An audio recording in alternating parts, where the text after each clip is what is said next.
too. As just a tiny little background though, like you were kind of a lead chef over at Lola Rose.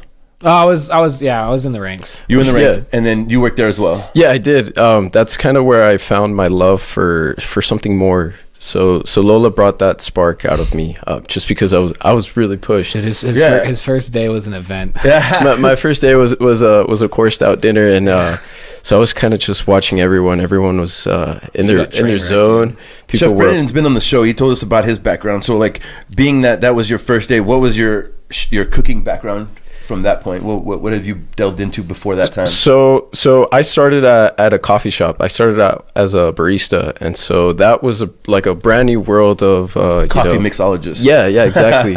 And so I learned as much as I could about coffee. Where it came from, how long it took to get picked to your cup of coffee, like that. Where was this at? The 210. 210. So yeah. they gave you a little passion into what you were doing, rather than for just sure. saying, do this now, quick.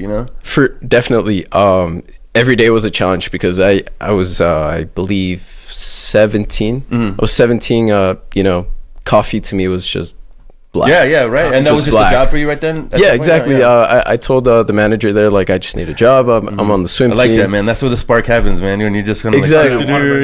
just something small, little by little. I took the reins of learning more about where this coffee's coming from, what these blends are, what time and weight can do to the taste of the coffee. Oh yeah, definitely. And so I did that for about 4 years, and I eventually ended up doing like their warehouse logistics and delivery. So I really got a great aspect of learning, this is just business, a coffee. Yeah, exactly. The business coffee itself though too. This is just coffee, but it runs a society, and people are relying on this. Oh yeah, heavily. And then you combine food with it, and then you have like a So the way 210 started was just a corner spot, and big shout out to 210. I was just gonna say for sure. Yeah.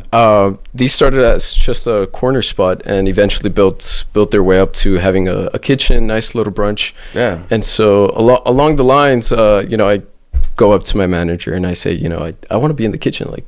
That looks where I want to be, and so I did. So at the age of 19, which was about 3 years later, I ended up running a kitchen by myself, and so like a kitchen manager type, like were you ordering and stuff like that? Yeah. So I was doing it with someone else, and we both. That's good experience though, regardless if it's small or big. You have more experience in that than I do. Yeah, for sure. And so. For something so small with like a brand new menu, it was really, really new to me, and so I loved it.